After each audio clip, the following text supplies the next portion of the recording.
Welcome to the Lakers Highlights Today channel. Before the news, I ask you to leave your like on the video, subscribe to the channel, and turn on notifications. Now let's get to the Lakers news. Hey Lakers fans, let's talk about the situation with the New Orleans Pelicans. Shall we? So, after that frustrating elimination in just 4 games in the first round, they are ready for some serious changes. David Griffin, the Pelicans' executive vice president, is emphasizing improvement and suggesting that continuity may no longer be the order of the day. Folks, let's talk about Brandon Ingram's future. That guy had a solid season, right? Averaging 20.8 points, 5.7 assists, and 4.1 rebounds as the second option for the Pelicans.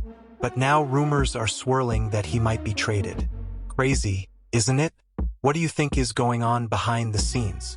Word is there are some compatibility issues with Zion Williamson. Do you think that's true? Could it be that they're not getting along in practice? Imagine you and a coworker who just don't click. It's not easy. And there's more, Ingram seems to have a penchant for monopolizing the ball. Have you seen this happen on the court? It's like that person who won't pass the ball even if ordered to. But is that enough to justify a potential trade? What do you think about Ingram's mid-range skills?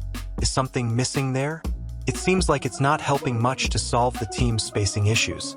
Anyway, so many questions and so few definitive answers. But one thing's for sure, Ingram's future is up for discussion, and we're here to speculate. What do you think will happen? Let's continue the conversation about Brandon Ingram's future. Now, at 26, he's practically in his prime, right? But check this out, an interesting possibility is seeing him traded. Why? Well, his contract is coming to an end, and it's a big one, $158.2 million. So, the Pelicans might want to trade him before it becomes a problem. Folks, let's take a look at this intriguing idea that's floating around. We're talking about Brandon Ingram returning to Los Angeles. Just imagine this possibility. Him coming back to the Lakers, providing that support as the third scorer, and helping in the post-LeBron transition. That would be crazy, right? Sure, his defense has been criticized, but think about it, Ingram's size could really make a difference in that aspect. Could he stand out more defensively if he's back in the City of Angels? But there's an important detail in this whole story: the salary cap. Money always stirs controversy, doesn't it? Perhaps the trade involves D'Angelo Russell and Rui Hachimura. Would the Lakers be willing to part with these players in a potential trade for Ingram? So, what do you think of this possibility? Would it be good for the Lakers? And how would the Pelicans fare in this whole situation?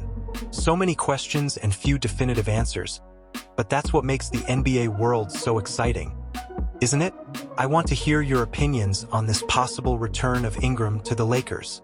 Now let's chat about Dwight Howard's journey in the NBA, shall we? This guy made history, especially during his time with the Orlando Magic, right? He really stood out with all-star selections and even Defensive Player of the Year awards. But what about that loss in the 2009 finals? Who remembers that moment? It was one of those moments that mark the history of the sport. After that, Dwight felt it was time for a change and was traded to the Lakers. But, folks, then things started to get a bit complicated. Injuries and a decline in performance brought a lot of criticism his way. Imagine facing all of that head-on with the basketball world's eyes on you. Even if deep down he wished for a trade, he had to face the consequences publicly, right? It's that thing about understanding that there's also a business side to the NBA. So, what do you think of Dwight Howard's journey? I want to hear your opinions. Now, here's something interesting. There have been rumors about a possible return to the Lakers for him. Could it be? Would it be a chance for redemption for him? And more importantly, could he really bolster the team's center rotation? Despite the ups and downs of his previous stint, I think he still has a lot to offer, especially if the Lakers are eyeing another NBA title. What do you think about all of this? Does Howard still have a lot to contribute? Leave your opinions in the comments. Until next time, Lakers Nation.